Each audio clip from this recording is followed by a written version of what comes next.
Tous les matins sur Radio Espace, vous nous regardez aussi à la télévision. Merci de votre fidélité, mesdames et messieurs. Continuez à réagir. Les contacts s'affichent juste en bas de l'écran. 00224 657 39 13 13. On parle politique ce matin dans notre émission. Le procès des massacres du 28 septembre est en cours depuis l'ouverture des audiences. Le 28 septembre dernier, les victimes et leurs proches suivent avec attention les débats. Ils ont attendu donc ce moment et les accusés nous replongent donc dans cette histoire douloureuse de notre pays.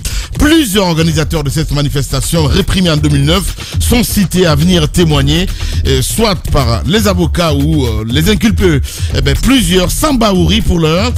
Pourtant, dit-il sans cesse, c'est lui qui a présidé donc la commission d'organisation du meeting.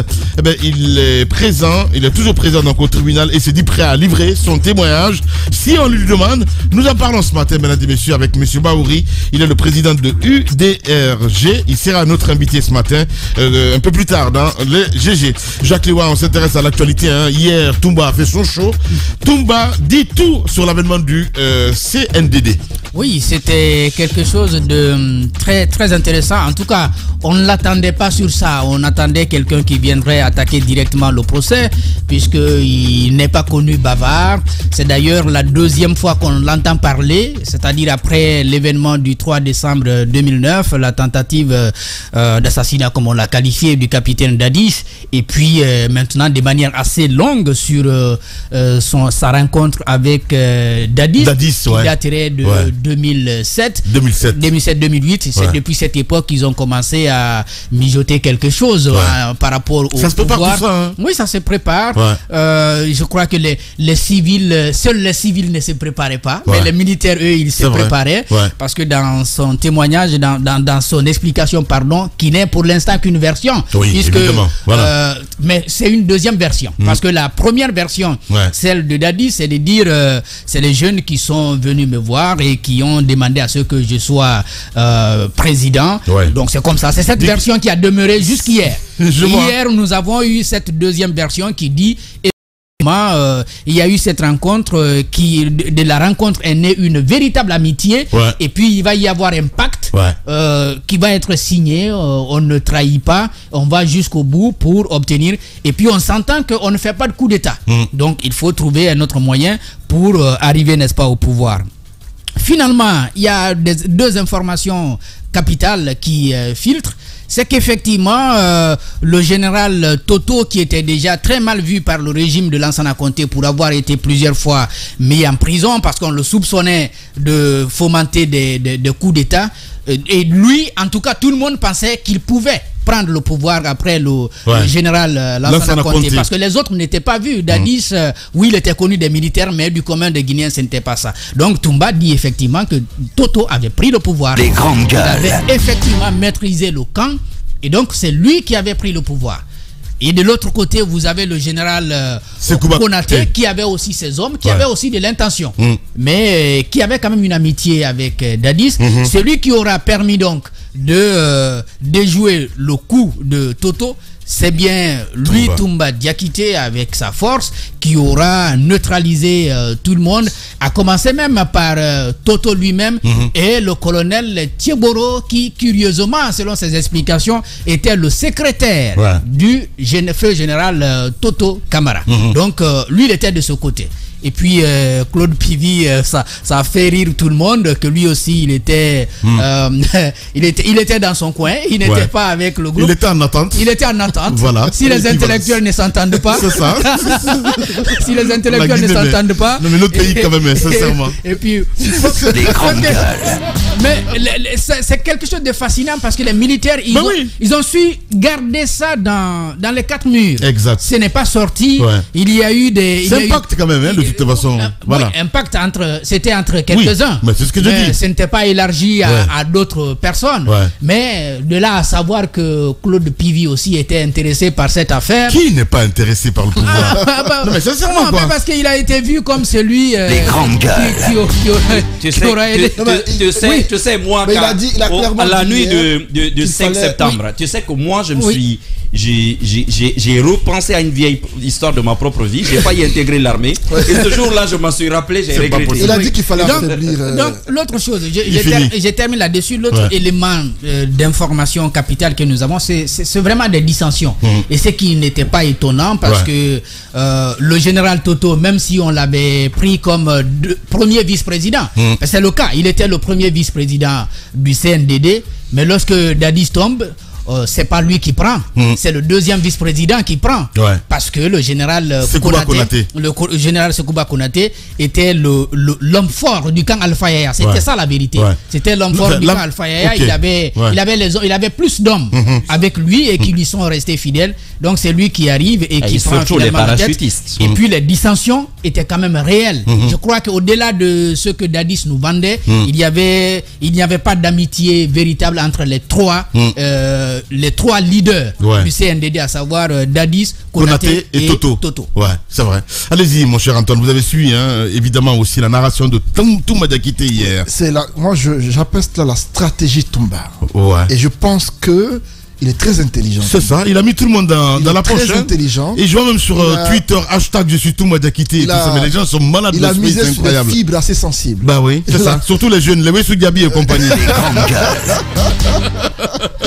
En fait, c'est vrai qu'il y a beaucoup de naïveté dans cette histoire. C'est vrai que Toumba, il faut le dire clairement, avant sa prise de parole, on avait déjà une idée de qui est Toumba, c'est-à-dire sans le connaître, sans savoir des choses. Stratège. Le commun des Guinéens l'avait déjà condamné avant de l'écouter. C'est vrai.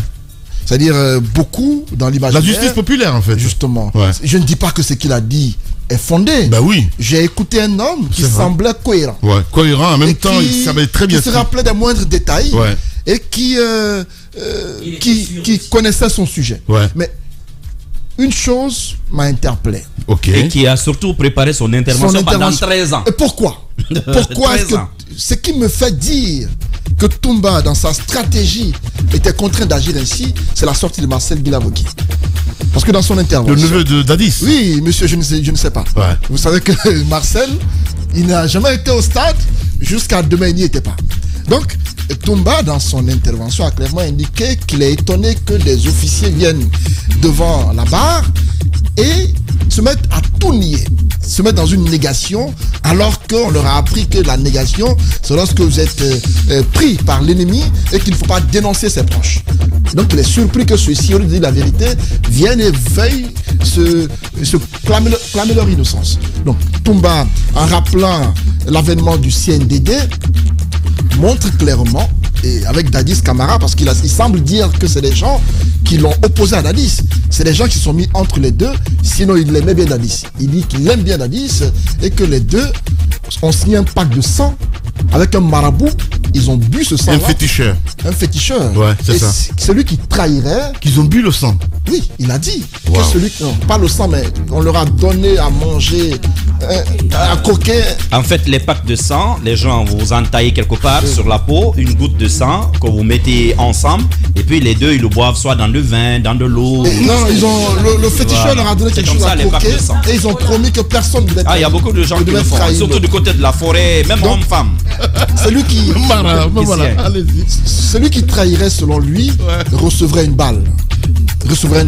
Et donc c'est ce qu'il a dit dans son intervention. Alors l'autre chose qu'il a dite qui est importante, c'est par rapport à la prise de pouvoir.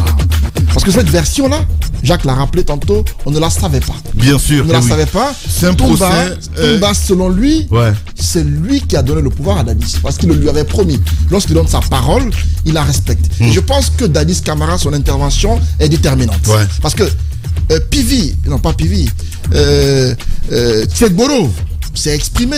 Et vous l'avez entendu, il a clairement indiqué qu'il a été chargé, qu'on l'a dit des choses. Mais Toumba, dans son intervention, montre clairement qu'il a plusieurs fois ridiculisé Tchegboro.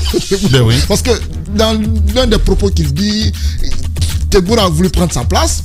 À chaque moment, il a. Donc, une fois. Il l'a jeté. À Novotel, il a pris Tchegboro, il a soulevé en l'air.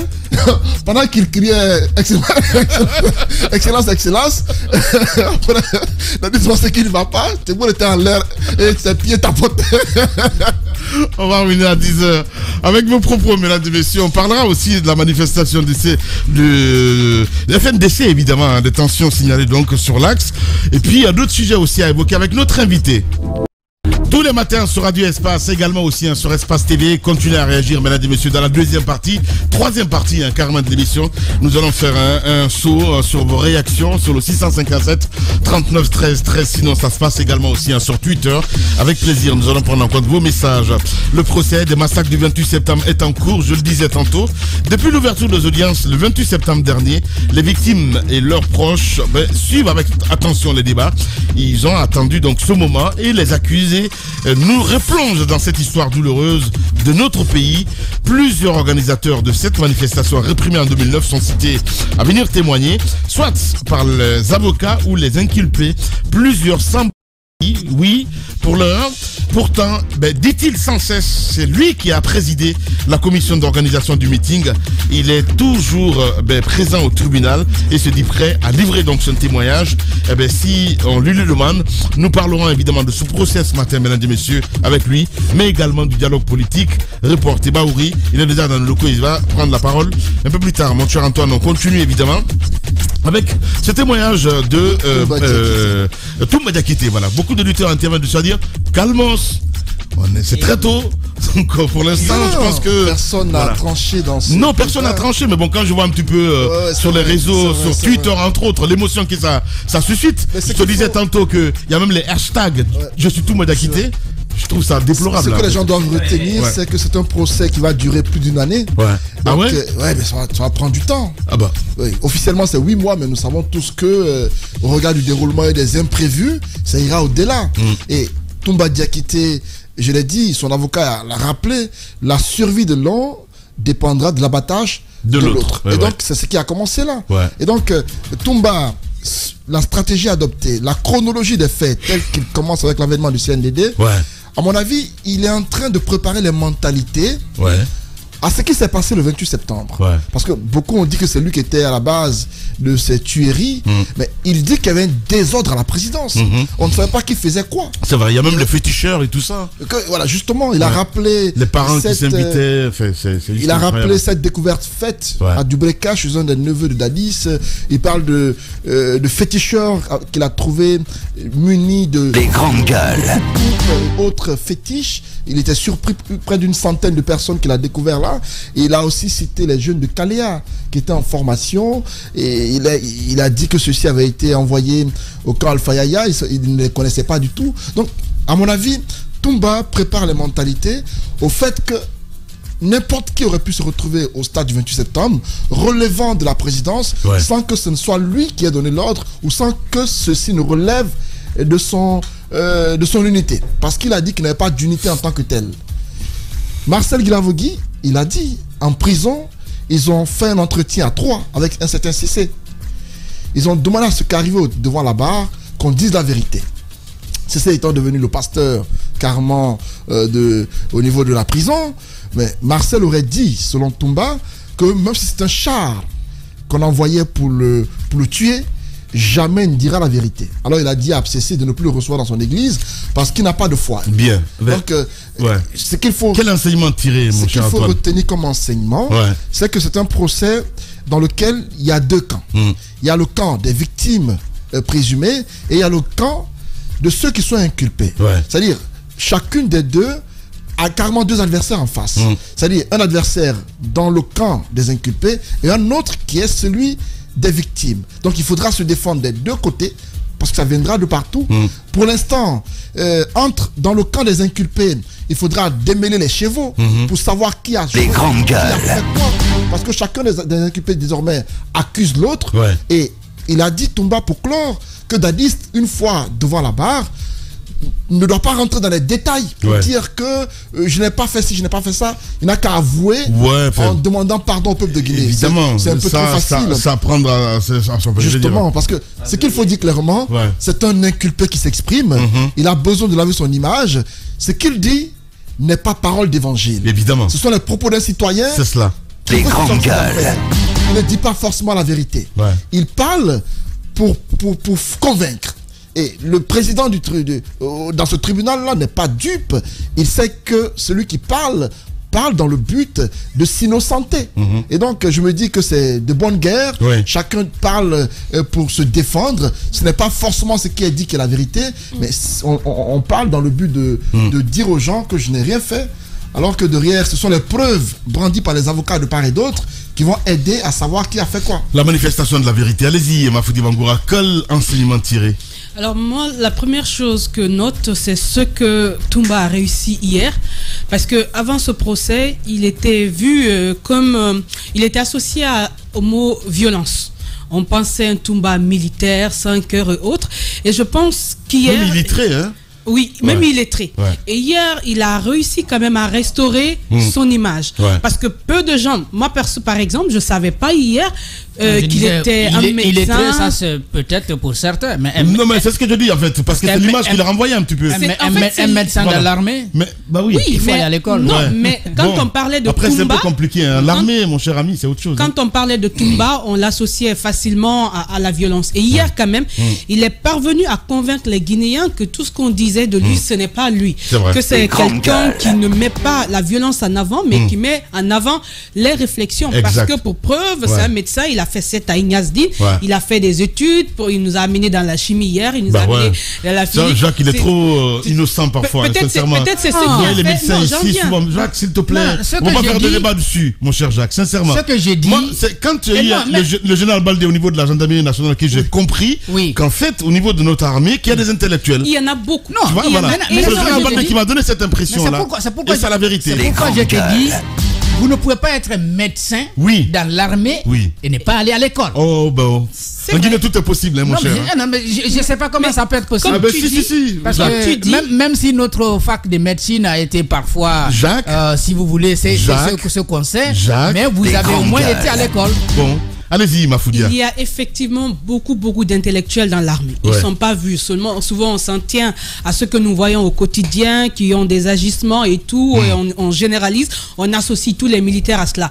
Mais en tout cas, comme je le disais hier, Toumba Diakité, il a su donner une autre image. Et l'autre chose qu'il est quand même parvenu à faire, c'est de nous donner ne serait-ce qu'une petite idée. C'est vrai qu'on attend aussi l'avis des autres pour pouvoir nous-mêmes faire notre propre lecture, mais il aura quand même été le premier à nous donner une meilleure visibilité par rapport à ce qui s'est passé en décembre 2008, de la prise du pouvoir, les rôles de tout un chacun. Il a bien réussi ça, hein? Non, mais c'est très important. C'est pourquoi moi je pense que c'est pas que le procès du 28 septembre, mais ça va nous apprendre un pan de l'histoire de notre pays. Si tout le monde s'essaie à cet exercice, je pense qu'on peut tirer beaucoup de choses. Contrairement à Toumba, on a par exemple eu Martial qui n'a pas... je ne vais pas dire qu'il n'a pas assumé, mais il ne s'est pas donné le temps justement de rentrer dans les détails, de dire quel rôle il a joué. Et hier, Toumba a excellemment fait ça. Mais justement, attention, éloquence ne veut pas dire vérité. On peut être très éloquent, mais on peut aussi dire tout sauf la vérité. Et là encore, ce n'est pas à nous de le dire. Ce que nous avons aujourd'hui à faire, c'est d'observer.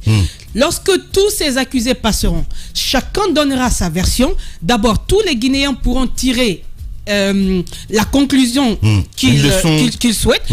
Maintenant, ce sera à la justice de nous dire par rapport au procès qui a joué réellement quel rôle et qui on peut identifier comme coupable des tueries des événements du 28 septembre.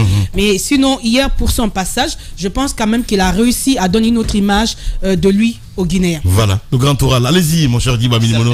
Voilà, certains Guinéens, c'est bien dit. Voilà, et d'abord, vous savez, un chat comme sommet de choses. Les grandes gueules. C'est l'humain et l'animal. Et lorsque vous vous souvenez, en 2009-2008, à la prise de pouvoir, et Toumba qu'on voyait à la télé sur le petit écran, on voyait ce regard du lion. Et les gens se disaient, mais cet homme, lui, il est frais, et quand on a du mal même à croiser son regard. Et donc, c'est cet homme qu'on a découvert en 2009-10. Après le régime, aujourd'hui, hier, on a découvert un autre homme. Hier, on a découvert un autre homme qui a ce côté humain, qui est cet intellectuel, qui a travaillé à Ignazdine comme tout autre médecin qui a fait un stage au service cardiologie et qui a pu prendre la parole devant un parterre d'étudiants dans les amphithéâtres. Et donc, on a découvert cet intellectuel Donc il a réussi quand même à humaniser sa personne au-delà du masque que l'on voyait pendant au moment où le CNDD était au pouvoir. Donc on a vu l'humain hier, on a vu cet intellectuel. Donc Toumba, à travers sa stratégie de communication, a joué sur des codes. Il est arrivé à gagner la sympathie du public. Ça, il faut le reconnaître. Hier, si vous voyez les réactions sur les réseaux sociaux, vous comprenez tout de suite, c'est comme Hitler quand il a été jugé. Il a gagné d'abord la sympathie du public et il a charmé les juges. Donc hier, tout le monde l'écoutait. Ouais. Tout le monde était étonné, tout le monde. Quand même, il fallait voir l'expression des visages. Les paralangages. Tout le monde le regardait, on sentait quand même, on entendait même les mouches voler dans la salle. Ouais. Parce que l'homme, à travers sa stratégie de communication, son éloquence, sa posture, ses paralangages, il est arrivé à embarquer tout le monde. Ouais. Et hier, il a gagné la sympathie du public. Dans un procès, ça compte beaucoup. C'est très important. Bon, après, on va voir la suite des choses. Ouais. Nous ne sommes pas les juges, mais il faut reconnaître une chose. C'est pas le public qui juge. Non, je sais, c'est pas le public. Mais sauf qu'aujourd'hui, il y a 3 personnes qui vont se retrouver sauf qu'aujourd'hui, c'est un homme qui a gagné la sympathie du public. Oui, mais ça, il faut est-ce que ça compte? Maintenant, ça ne compte vraiment pas. Sur les conséquences de sa sortie. On aurait pu libérer Mathias. Il finit, s'il te plaît. Sur les conséquences de sa sortie. Surtout le général Khalil. Sur les conséquences de sa sortie. Ouais. Parce que il a quand même, de façon assez minutieuse, joué un jeu. Ouais. Pourquoi il a fixé un peu les rôles au camp Alpha Yaya? On a vu dans sa communication, c'était le désordre. Ouais. La chaîne de commandement n'était pas respectée. Il dit que le régiment a été placé sous la responsabilité de Dadis. Et donc, il parle de régiment, il a donné les chiffres, les bataillons, ainsi de suite. Il dit qu'ils sont allés à Dubreka, qu'ils ont trouvé une centaine d'hommes avec des fétiches, des flèches et tout. Et ça, c'est une autre communication. Il est revenu sur Kalea pour dire les hommes sont recrutés là-bas. Il a donné beaucoup d'informations. Et donc, ces gens-là ont commencé à être installés au camp Al-Fayaya. Il a même parlé de camions bourrés d'armes. Ils sont venus se procurer de ces armes. Et quand il fait une telle communication, pour dire que moi, en tant qu'aide de camp, mon rôle, c'était la protection physique du président. Et dans la chaîne, j'ai été systématiquement écarté. Une telle communication, on prépare le 28 septembre. Oui. Parce que le 28 septembre, qui est allé tirer? Ouais, je vois. Et le désordre... Il communique les... Enfin, justement, voilà, les responsabilités. Ouais, ouais. Et le désordre qu'il a et les chaînes de commandement qu'il a eu à présenter. Donc ça met les gens dans une prédisposition. C'est une histoire, il raconte. Et il raconte son histoire en commençant par l'origine des choses, parce qu'il a dit tout voyage il est long, mais on commence toujours par un premier pas. Bien. Et pour lui, ce premier pas, c'est d'abord la connaissance, le rôle qu'il a joué pour que Dadis arrive au pouvoir, et comment les chaînes de commandement se sont mis. Il a parlé du noyau. Pour lui, le noyau peut être positif, mais les électrons qui gravitent autour... Bien. Était assez négatif. Un bon physicien d'ailleurs. Il a su expliquer comment Dadis a été ténaillé, pris en otage, et comment pour lui Dadis aurait été influencé négativement. Bien. Il a schématisé ça par la chimie, mais c'est important, comme l'a dit Jacques Léo Aleno, le juge est là pour ça, les avocats sont là pour ça, chacun va jouer son rôle, et je pense que la vérité va triompher. Moi, certainement, j'aurais souhaité, comme tout bon Guinéen, qu'il vienne sur le 28 septembre. Infos, parce que pour moi lundi est assez loin, mais on va patienter pour découvrir la suite. Évidemment, quelle série, on va dire comme ça. Allez, moment. Quel enseignement tirer de ce témoignage de Toumba? Le premier, c'est que le public a un tempérament assez mouvant. C'est vrai. Nous sommes en train de parler quand même de crimes contre l'humanité. Nous sommes en train de parler de faits extrêmement graves. Et ce qu'on a vu hier, c'était une mise en scène pour moi. Mais c'est aussi ça un prétoire, justement. Tout ce que vous voyez, c'est les avocats, en réalité, c'est des metteurs en scène. Les acteurs, ce sont ces prévenus, et les témoins et autres. Toumba a quelque chose en sa faveur, c'est que il a quand même des avocats extrêmement rompus à la tâche, qui ont énormément d'expérience. Quand vous prenez Maître Paul Yomba, il a un certain nombre d'années de pratique. On a vu d'autres avocats dormir là-bas. Oui, Lamine, on a vu des avocats dormir pendant que les accusés passaient. Alors, il a eu 13 ans pour se préparer. Mais je veux aussi quand même vous rappeler quelque chose. C'est quand même ce même Toumba que moi j'ai écouté sur RFI qui expliquait avec une froideur mais extraordinaire comment il a visé Dadis, il l'a tiré dessus. Même les veines qu'il a visé, et ainsi de suite. Parce que pourquoi? Son ego, sa dignité, comme il le dit, était frustré. Alors, si quelqu'un comme ça peut tirer aussi froidement une personne qui était à la tête d'un État, sachant que cela aurait pu amener quand même une catastrophe dans cet État-là, moi je dis, attention, dans les procès, on a l'habitude, malheureusement, ça arrive souvent, on peut tomber sur parfois des accusés, je dirais même parfois des grands criminels qui suscitent tout de suite la sympathie de tout le monde. Donc il faut faire très attention. La Bible dit que le premier qui parle dans une affaire paraît avoir raison. Arrive la partie adverse et on réexamine l'affaire. On est très loin encore du film de la journée du 28 septembre. C'est pour cela que, personnellement, je pense que ce procès, on n'était pas prêt. En fait, l'instruction a été mal menée. D'ailleurs, si vous voulez avoir toute la vérité, on ne s'arrêtera pas qu'à la seule journée du 28 septembre. On ira probablement jusqu'au mois de décembre pour savoir exactement qu'est-ce qui s'est passé. Je vous le dis. Je ne comprends pas deux choses. Que ce procès-là ait lieu, qu'on commence et que dès l'entame, qu'on ne nous donne même pas l'identité de ceux qui sont décédés. Parce qu'il y a même un débat sur le nombre de morts. Les Nations Unies ont donné des chiffres qui sont quand même contestés par certains. Là, on n'a pas toute la clarté là-dessus. On n'a pas l'identité de certaines personnes qui sont décédées. Mais de l'autre côté, mon gros problème, on a là en face de nous une douzaine d'officiers.